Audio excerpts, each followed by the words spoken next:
humans have always strived to build extraordinary projects. Thousands of years ago, it used to be incredible structures like the pyramids, and in the 21st century, it became super tall skyscrapers. For a long time, the tallest building in the world was the Empire State Building, but many taller buildings came after that. And since 2010, the world's tallest building has been standing in the United Arab Emirates in Dubai. In this video, we're going to explore how they built the tallest building in the entire history of civilization, the Burj Khalifa. Did you know that the Burj Khalifa attracts over 1.8 million tourists every year? And that over 12,000 people worked on the construction site every single day? With a height of 828 meters, the gigantic Burj Khalifa breaks so many world records that it's hard to keep track. Tallest freestanding structure, highest observation deck, and tallest service elevator are just a few of them. It also has the highest residential apartment on the planet. The project started with an idea developed by Sheikh Mohammed bin Rashid Al Maktoum, which is a really long name, so I hope you're still with us. Ruler of Dubai, he wanted to make the city one of the top tourist destinations in the world. The idea was to make something so extraordinary as to go beyond anything ever made by humans before. Construction on this truly extraordinary project started in 2004. 6 years and $1.5 billion later, the skyscraper opened to the public in 2010. After the concern about its debts, Dubai once again has something to celebrate. Tonight was a finale for a building that began 6 years ago. The construction cost of the Burj Khalifa is actually pretty low when compared to other tall buildings in the world. To give you an idea, New York City's One World Trade Center cost $3.9 billion. But no matter the budget, you can imagine building the tallest skyscraper in the world was no easy task. Even just planning it required extremely complex thinking and challenged the architects. One of the biggest challenges was the wind. When building a skyscraper that is as tall as a mountain, wind quickly becomes a serious problem. To understand wind behavior and the stress it could have on the building, the engineers conducted over 40 wind tunnel tests. In the end, they decided on a Y-shaped base with 3 main elements surrounding a strong central core. In simple terms, you could say that this design confuses the wind because the structure has an irregular shape. As a result, the wind cannot create strong vortices that could seriously damage the tower. Overall, this design approach is very efficient as it offers a simple construction but also massively reduces wind forces. Nevertheless, the Burj Khalifa still sways about 2 to 3 meters at the very top. The base of the skyscraper is supported by a 3.7 meter thick concrete mat, which is reinforced with long piles that go up to 43 meters deep into the ground. Another huge obstacle was the heat. Because of the extreme temperatures in Dubai, the construction workers had to add ice into the concrete and pour it at night. And for the building to sustain 50 degrees Celsius weather, they designed an exterior cladding made of reflective glazing with aluminum and stainless steel panels. This required specialists to hand cut around 26,000 glass panels. All things considered, they ended up doing a pretty good job, thanks to the work of architecture firms Skidmore, Owings, and Merrill, which combined local cultural influences with top-notch technology. For the overall design, the architects took inspiration from the geometries of the spider lily, a regional desert flower.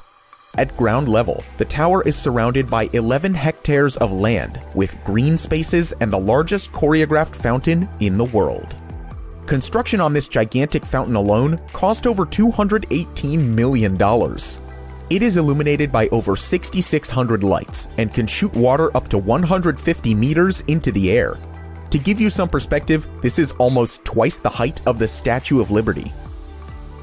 The engineers also tried to reduce material usage and waste as much as possible, which is why they included what they call a sky-sourced ventilation system, which draws in cool air through the top of the building.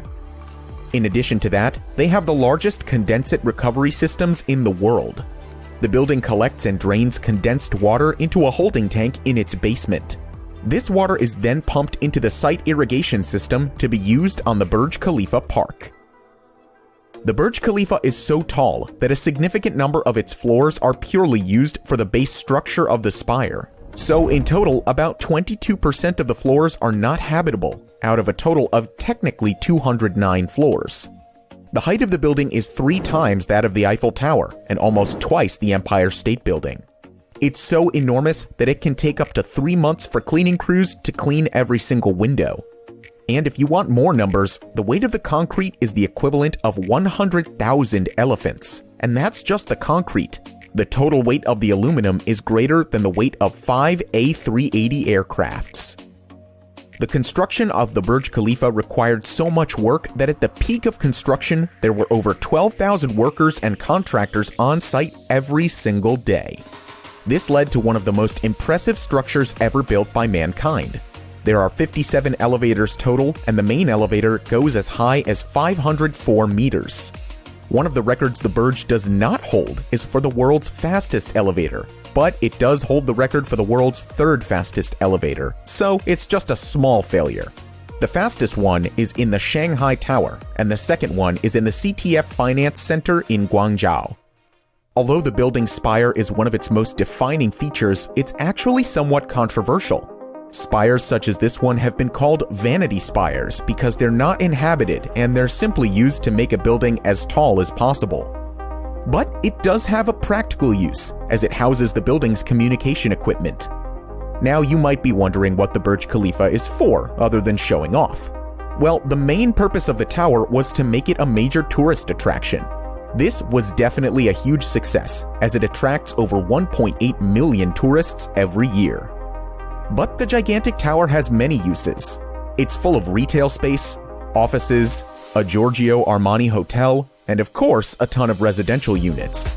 Among those are 900 luxury residences, going from studios to a giant 5-bedroom penthouse. And residents get access to a great number of facilities, such as a gym, a library, and meeting spaces. In addition to that, they also have a cigar club, a gourmet market, jacuzzis, and indoor and outdoor pools. It also contains the world's highest building-based observation deck at almost half the height of the tower, and because they're really into beating world records, it has the highest restaurant on the planet, which stands at 441 meters high on floor 122. Of course, it offers outstanding panoramic views. They also make sure to use the building for as many cool purposes as possible, which is why it offers one of the world's most impressive fireworks shows in the world on New Year's Eve.